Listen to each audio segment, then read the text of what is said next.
Welcome back after break. नाज़रीन, पानी की बात की, कहा यह जाता है, एनालिसिस ये किया जाता है, थिंक टैंक्स ये कहते हैं कि आने वाली जंगें किसी और वजह से नहीं बल्कि पानी की वजह से हुआ करेंगी। पानी की किल्लत पूरी दुनिया को खाए जा रही है। ऐसे में आरएसएस का खुमार सर पे लिए नरेंद्र मोदी आबी जारहियत पर उतर आए।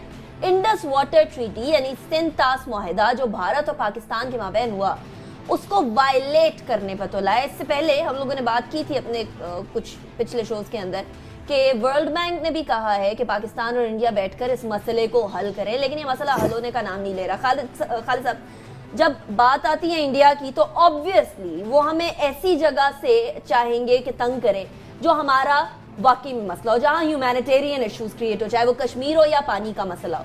ये क्या चाह रहे हैं नरेंद्र मोदी? जंग की तैयारी तो नहीं कर रहे? मैं समझता हूँ हिंदुस्तान की तरफ से पाकिस्तान के ख़िलाफ़ हर महाज पर जारहियत जो है अब बहुत वाज़ेह होती जा रही है। मुझे कई लोगों ने जो इंडस वाटर ट्रीटी के साथ जो मुंसलिक है, उन्होंने कहा कि 65 की लड़ाई, 71 की लड़ाई, कारगिल की जंग में इंडस वाटर ट्रीटी जो थी महफूज रही। लेकिन अब हिंदुस्तान में नरेंद्र मोदी ने खुल के कहा है कि वो तमाम पानी रोक कर हिंदुस्तान के जो काश्तकार हैं उनको पानी देंगे। आज बीबीसी की रिपोर्ट है जिसमें उन्होंने कहा है कि जम्मू और कश्मीर में हिंदुस्तान कई नहरें बनाकर पानी को दूसरे दरियाओं में ले जाने की तैयारी कर रहा है। तो बड़े वाज़ेह तौर पे हिंदुस्तान ने कहा है कि चनाब, झेलम और सिंध जो कि पाकिस्तान के लिए दरिया मुख्तस थे इंडस वाटर ट्रीटी में, उनका पानी ट्रांसफ़र किया जाएगा दूसरे दरियाओं में। देखिए, ये सिर्फ जारहियत नहीं है, ये पाकिस्तान के मुस्तकबिल को ठोस ज़रब पहुँचाने की बात है। हमारे पास इसके बाद जिसे कहते हैं बतौर एक माशरे के ज़िंदा रहने के लिए कुछ नहीं रहेगा। हमें हिंदुस्तान की इस धमकी को बहुत संजीदगी से लेना चाहिए। मैंने दोस्तों से बात की, वो कहते हैं जनाब जब इंडिया ने ये किशन गंगा पर दूसरा रेतली चनाब के ऊपर डैम बनाया, हम ले गए इसको वर्ल्ड बैंक में। अब वर्ल्ड बैंक ने कहा है जनाब दोनों मिलकर समझौता करें, बातचीत करें।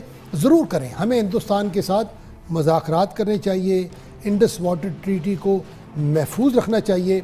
लेकिन हमारी लीडरशिप को ये एहसास होना चाहिए कि अगर हिंदुस्तान ने इंडस वाटर ट्रीटी को ख़त्म करने की कोशिश की तो पाकिस्तान के लिए ये, मैं समझता हूँ, मौत का पैगाम होगा। इस साल बारिशें नहीं हुई, हमें तो हर रोज़ पानी की कमी का सामना करना पड़ा है। वो कि इसमें हमारी भी बड़ी कमज़ोरियाँ हैं। हमने डैम नहीं बनाए, पानी का इस्तेमाल हम ठीक नहीं कर रहे, हमने अपनी नहरों को पुख्ता नहीं किया, हमने अपने बराजेस को दुरुस्त नहीं किया।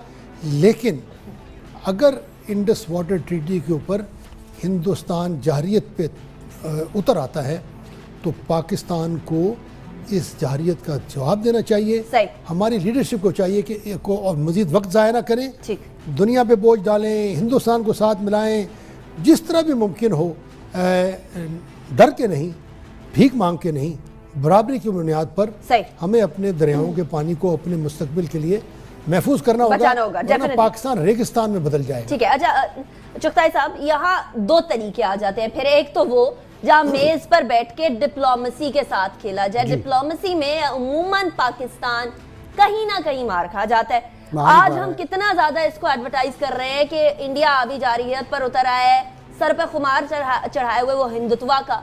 और दूसरा फिर तरीका यह आता है कि इंडिया को सिखाया जाए कि सर्जिकल स्ट्राइक आखिर होती क्या।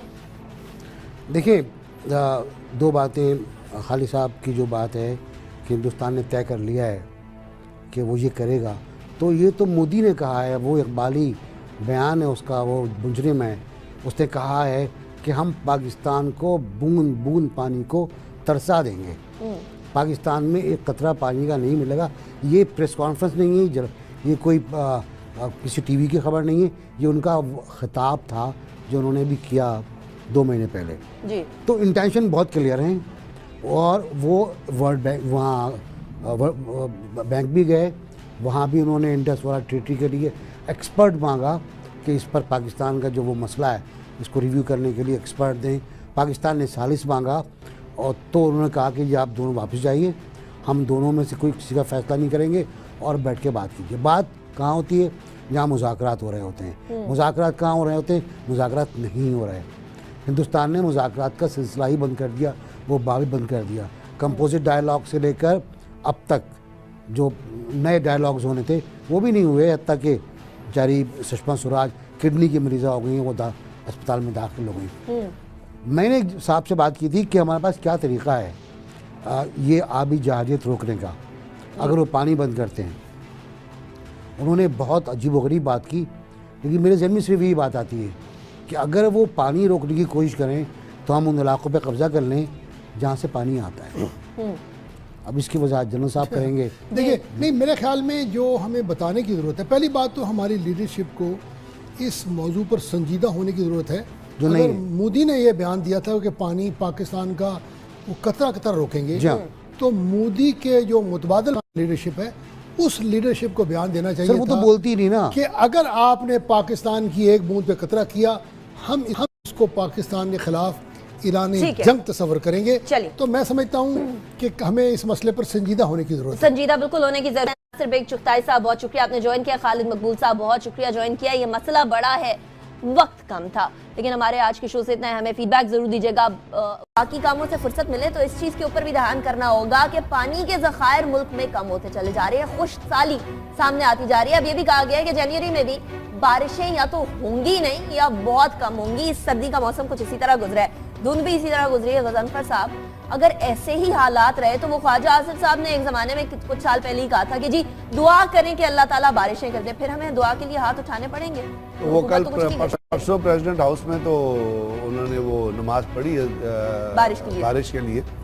अब जैसे मैंने आपसे पहले अर्ज किया कि कल ही की खबर है कि मंगला और तरबेला में पानी जो है वो डेड लेवल में पहुंच गया। इसके एक हमारे यहाँ जो क्राइसिस है उसकी दो वजूहत होंगी, एक तो बारिशें नहीं हो रही, और दूसरी बात जो हम पहले बातचीत कर चुके हैं, जो हमारे वेस्टर्न रिवर्स हैं और बाकी रिवर जो अपने सिंध-ताज मंसूबे के तहत हमारे, उसके ऊपर इंडिया ने डैम बना के बहुत सारा पानी रोक लिया है। अब वो अपनी मर्जी से उस पानी को जारी करता है, जिसकी वजह से आपके जो हाइड्रो इलेक्ट्रिक है उसके ऊपर असर पड़ेगा। तो जो बारिशें ना होने से आपकी जो आपकी जो फसल पे असर पड़ेगा वो इसके अलावा है। बाकी जो डिजीज़ वगैरह चल रही हैं, जो आपका एक अनरेस्टनेस में जारी हो तो जारी है। तो हम दुआ ये करते हैं अल्लाह ताला से कि जी बारिशें हों। अगर बारिशें होंगी, बारिशें टाइम पे हों, तो बहुत सारी चीज़ें ऐसी होती हैं जो आपकी बेहतर तरीके से हो जाती हैं। लेकिन इसके ना होने से बहुत सारे, और ख़ास तौर पे मैं ये देखता हूँ कि जो आपकी बिजली की प्रॉब्लम्स हैं, जो combined with the circular debt हैं, उनके बढ़ने का बहुत ज़्यादा खतरा है। तो दुआ करें कि बारिशें जल्द से जल्द हो जाएं ताकि हम इस दुआ तो हमारी यही है। लेकिन खावर साहब, एक तरफ बिजली का मसला, दूसरी तरफ एग्रीकल्चरल प्रॉब्लम्स आ जाएंगे। अगर आज कालाबाग डैम बना होता, क्या हमें ये सिचुएशन फेस करनी पड़ती?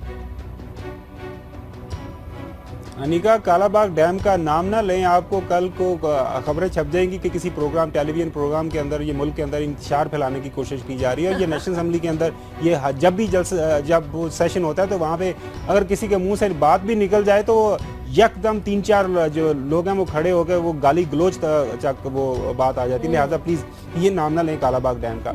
मसला यही है कि आप किसी भी मुल्क के अंदर ये तो वो चीज़ें हैं जिस पे आप कोई पॉलिटिक्स नहीं करते। ये वो चीज़ें हैं जिस पे आपका इन्हिसार है। अगर आपको खाने को नहीं मिलेगा तो आप करेंगे क्या? इंडियंस ऑलरेडी वो अपना पानी, वो आप ऊपर, चूंकि वो ऊपर बैठे हैं, वो हमारा पानी को कंट्रोल, चूंकि वो आपको दुश्मन मुल्क है, वो कोशिश करेंगे, वो कंट्रोल करेंगे, ऑलरेडी कर रहे हैं, वहाँ पे डैम बना रहे हैं। अब जो हमारे पास अवेलेबल पानी है, अब अकल की तो बात यही है ना कि हम उसको इस्तेमाल करने के लिए कुछ पॉलिसीज़ लेके आएँ, कोई बात करें। जब मुशर्रफ साहब आए थे तो उम्मीद थी कि शायद वो उनको सुप्रीम कोर्ट ने ये पावर्स भी दी थी कि आप कुछ ऐसी कानून साजी कर सकते हैं जो समझते हैं कि इस मुल्क के लिए ज़रूरी है, लेकिन वो भी उन्होंने अपने साथ फिर वही जो अपॉर्चुनिस्ट बिठा लिया और अपने जो कहते हैं अपने हुकूमत को जो प्रोलॉन्ग करने के लिए सारे मामला किए। उसके बाद अभी ये गवर्नमेंट से क्या नाम है, पाकिस्तान पीपल्स पार्टी जरदारी साहब ने किया, ये कहा हम फेडरेशन की गवर्नमेंट है। वो अपनी पार्टी के इक़्तिदार को दमाम बख्शने के लिए तो उन्होंने सारे मामला किए, सबसे बात की, PMLQ से बात की, MQM से बात की, लेकिन कालाबाग डैम जिस तरह आपने कहा उस पर कोई बात नहीं की। मैं अगेन ये अपने अल्फाज वापस लेता हूँ, कालाबाग डैम के कोई ऐसा प्रोजेक्ट नहीं किया जिसके तहत जो आपका जो साफ पानी है, साफ पीने का पानी, बड़े जोर से बोले खबर, अल्फाज वापस ना लें, बड़े जोर से एडवोकेट करें कि कालाबाग डैम बनना बहुत जरूरी है। जो बारिश का पानी है और जो नहीं बना रहा वो पाकिस्तान के अवाम से वफादार नहीं है, डैम नहीं बना पा रहे। तो मुझे तो ये चीज अनिका जो मेरे एक चीज जो मेरे जहन में बार बार ये आ रही है कि हमारी आवाम को तो सूखी रूखी रोटी मिलती है ना, अगर ये बारिश का पानी नहीं होगा, गंदम नहीं होगी, तो ये रोटी के साथ बेचारे आम रोटी खाते हैं, तो वो उनको रोटी भी नहीं मिलेगी। तो इस मुल्क का फिर अल्लाह ही हाफ़िज़ है। और क्या साहब बहुत शुक्रिया, गजनफर साहब बहुत शुक्रिया। लेकिन कालाबाग डैम का नाम तो हम लेते रहेंगे इसलिए क्योंकि अवाम की बेहतरी के लिए यही इंपॉर्टेंट है। दूसरी तरफ हम ये भी रिक्वेस्ट करेंगे कि जरा नजरे करम इंडस वाटर ट्रीटी पर भी कर लीजिए, जिसकी कंटिन्यूअस वायलेशन हो रही है, और अगर वायलेशन नहीं होगी इंडिया की जानिब से तो वहाँ खुश्क साली का मसला इतना नहीं आएगा, और स्पेशली अगर डैम्स बन जाएं तो फिर और भी नहीं होगा, बेहतर हो जाएगी सिचुएशन। लेकिन